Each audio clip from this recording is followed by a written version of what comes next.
Sydney, come on, let's make some noise! Woo!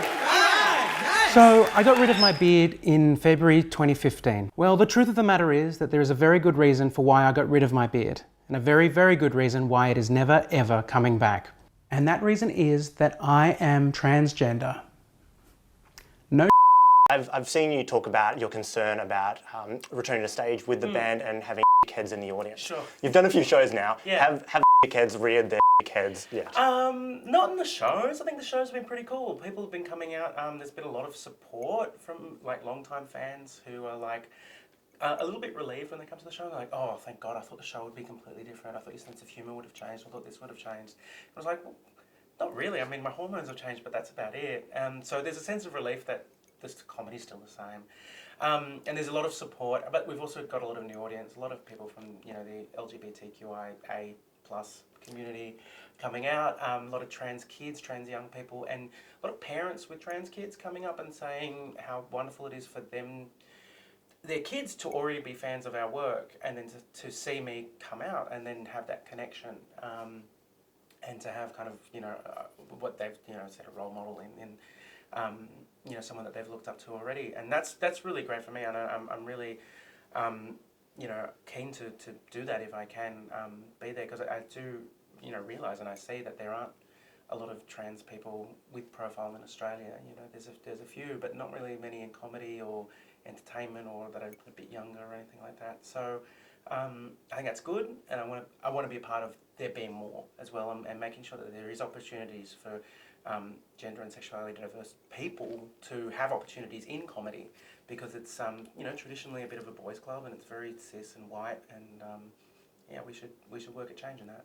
Yeah, you've been opening some of the shows with The Elephant in the Room. Yeah. Can you talk a bit about the inspiration for that song? Yeah, so when we were writing this show, I hadn't come out publicly yet, and we were like, well, we need to address the change in the show, and we didn't know if the news would reach very far before we'd actually start touring, and whether we'd have to explain it at the start of the show.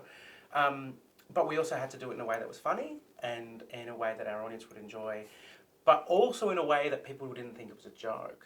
Because I think if we came out and it was a very real possibility that people think I was just wearing a dress as a joke. So it's time to address the rumor, do it with a sense of humor, so there's no mistaking identity for a costume. We think it's best to point out the elephant in the room. So Lee had the idea of like, why don't we just do a song about how I'm bald, and we just talk about that being the change.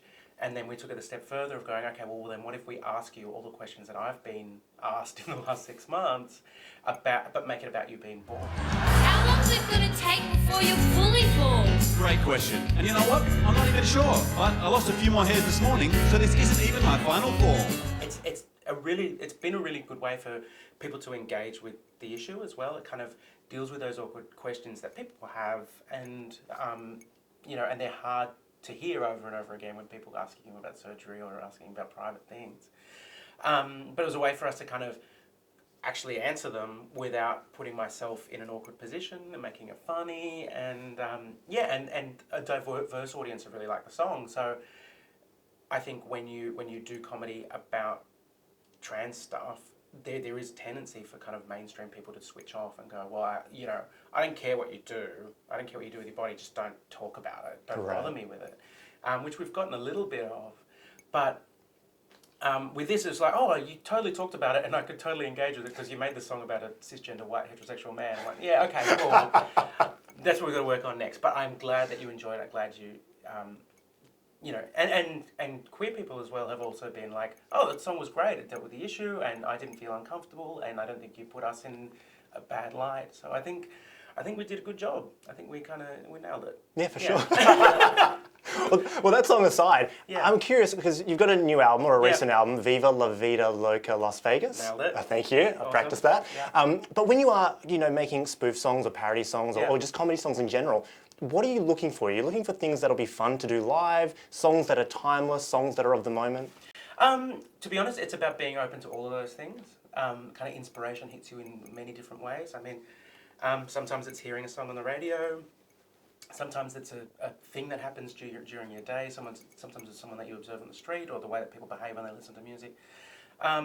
So it's all of those things, and we do a lot of genre parody. So we kind of, rather than spoofing specific songs, we kind of pick songs that are, write a new song that's in the genre and in the spirit of those songs. So we have a new song called "We Are So Young, You Are So Inspired," which is kind of a take on Imagine Dragons and FUN and Bastille, and those sorts of bands, which are kind of very young performers exclaiming about how wise and youthful they are, and we're like, okay, well that's a genre that we can do. So we could have very easily just taken a Bastille song and changed the words, but we're like, we want to write our own song, but when people hear it, they're like, no, it's kind of like Bastille, isn't it? So that's kind of where we're our most, our proudest stuff is kind of writing original songs that kind of jog people's memories about stuff they know.